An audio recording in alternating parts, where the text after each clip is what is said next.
After the end of the state eviction moratorium, it's surprising to see that only 16% of applicants have received rental assistance from California. I'm Tony, and this is Real Estate Investing and Landlord News. Alright, so I have an interesting article for you today, and it's going over the topic of rental assistance programs out in the state of California. Now, I never was a fan of these programs because they obviously were caught up in all of the bureaucracy and, just the paperwork, the ridiculousness that is involved whenever you're trying to get payment from the government. Okay, so these systems obviously were set up because they didn't allow landlords to evict their tenants. So yeah, they should have compensated the landlords for taking their business away, for taking their profits away. But the problem is, instead of directly paying the landlords, they required tenants to apply for it. They required all these hoops to be jumped through and all the proof that the tenant qualified and all this ridiculous nonsense. And that left the landlords hanging. It meant that it took months on end before a landlord ever received any payment at all, and they wouldn't be compensated 100% for what was owed to them. Not only that, but a lot of tenants didn't even qualify because they made too much money or whatever other reason. Okay, so a lot of landlords got hung out to dry. So these rental assistance programs, they were not a 100% thing for landlords, and so a lot of landlords just got screwed by them. That's why we needed to be able to have the ability to evict these tenants, get them out of our properties from the very beginning. They should have never even made an eviction moratorium in the first place, and this wasn't a solution to that problem that they created. Okay, so yeah, and now this article is going over that fact. It's just proof positive of what I've been saying for months on end, that hey, this was not a solution, is not a solution, and never will be a solution. Now, before I get into the article, go ahead, hit the like and subscribe button, maybe leave a comment down below, and let me know what you think. I know I've asked this question before, but did you think that the rental assistance program was a good solution to the fact that landlords weren't getting paid their rent, okay, during these whole eviction moratoriums and because of all of the problems of the pandemic, okay? Did you think that that was a good long-term solution?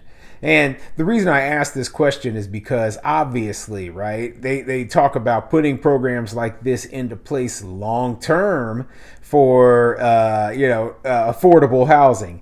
And with all of the problems this program had, it's no wonder that I don't believe that this sort of thing would ever be able to work long term. Okay, it's a push of socialism, obviously, right? And I'm 100% against socialism. The government paying for people, to live like this. But on top of that, just having to deal with the government and deal with the government being the one who sets the prices, the government being the one who pays all the bill. It just does not work. Okay, so this article is coming from kqed.org, and it says only 16% of California's COVID rent relief applicants have received their checks, new study finds. It amazes me that they had to do a study to figure this out when they could have obviously just gone and talked to the landlords. But hey, they weren't going to do that. They don't want to talk to us because then they would be forced to listen to the truth. But let's get into the article and see what it says. California is far behind in its efforts to help people with COVID-19 related hardships pay their back rent. That's according to a report out this week from the National Equity Atlas, which found that a year into the state's rent relief program, only 16% of applicants have received any money, largely due to bureaucratic delays. The analysis is based on data from the state's Housing and Community Development Department, tracking all rental assistance applications submitted through February 23, 2022. It shows that hundreds of thousands of applicants are still waiting for rent relief. I think it's funny that in the article they use the terminology applicants. Yeah, the applicants are waiting for rent relief. No. That makes the impression that there's a whole bunch of renters out there. Oh yes, we are waiting for this rent relief because, like, no, you're not waiting for anything. The only people who are waiting for anything are the landlords, okay? The landlords are the ones who get this money, not you. We allow you to stay, but we wouldn't be able to get rid of you anyway. They still have these eviction protections in a lot of the state of California that prohibit landlords from evicting people if they suffered the consequences, or they suffered financial losses due to the pandemic, and they have already applied for rental assistance. So landlords in a lot of situations would be unable to remove these tenants from their properties anyway. So they aren't sitting around, worried about anything, because they already have someone else paying for their housing situation. They already have the landlords doing that for them. So the people who are really waiting for the rental assistance are just the landlords, because they're the ones who are paying out of their pockets, out of their own private funds, to house all these people for free. And until they get paid from the state or reimbursed from the state, they're just losing money. Okay, so take that term applicant out of there and replace it with landlord. But let's keep going. The findings come less than a month before the state's March 31st deadline, after which lower income residents financially affected by the pandemic can no longer apply for the relief. That's also the expiration date for the state's limited protections that currently prevent those residents from being evicted if they can show they have applied for the aid. The report found that over 488,000 California renter households had applied for COVID-related rent relief as of late February. More than 180,000 of them had been approved, but fewer than 76,000 had actually received payments, either directly or through a landlord.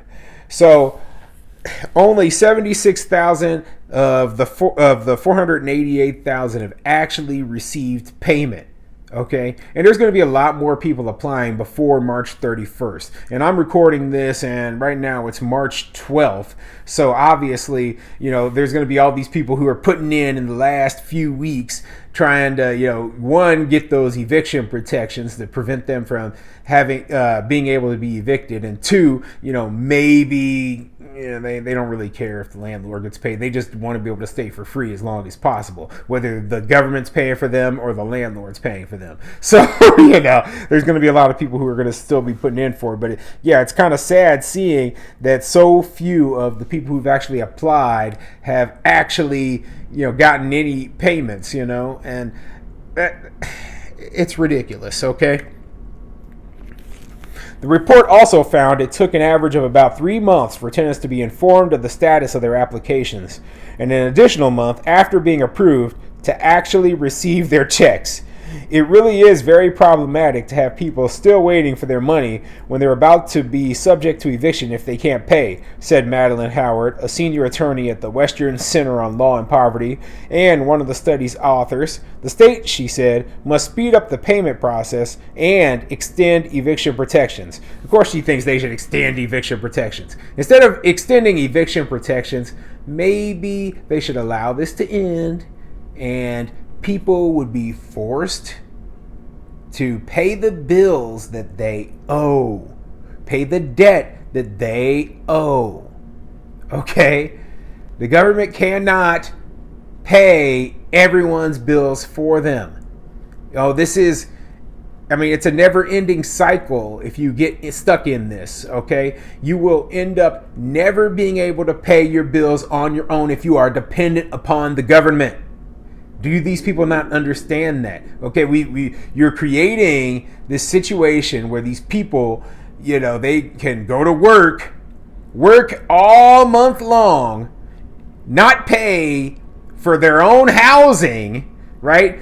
Are 100% dependent upon the government to pay their housing, or the landlord to allow them to stay for free, pocket all that money and spend it on, whatever they want, cigarettes, they can go gamble it away, lottery tickets, alcohol, whatever they want. They can go spend it however they want. So, it's like these people are children now, living at their parents' house, and they don't have any responsibilities to take care of themselves. Well, that is not the way that society should be structured. That is not the way society should run. And in the end, that will only create lazy, listless people who, can't take care of themselves. So we need to cut that umbilical cord and get these people back to work, get these people back to paying their own bills, and in these ridiculous programs, in the rental assistance program, in the eviction protections, and go back to a normal system like the rest of the country. Okay, California needs to get their heads out their butts and realize this crap ain't gonna work. So yeah, what a ridiculous amount of nonsense that all this is. I'm not surprised by it, and the bureaucracy has caused just ridiculous delays, 3 months before anyone even knows if they have been approved or not, and then another month before they get it. 4 months. So if somebody applies at the end of March, they've got, April, May, June, July before a landlord even gets a payment. Let's just end this nonsense and get back to normal.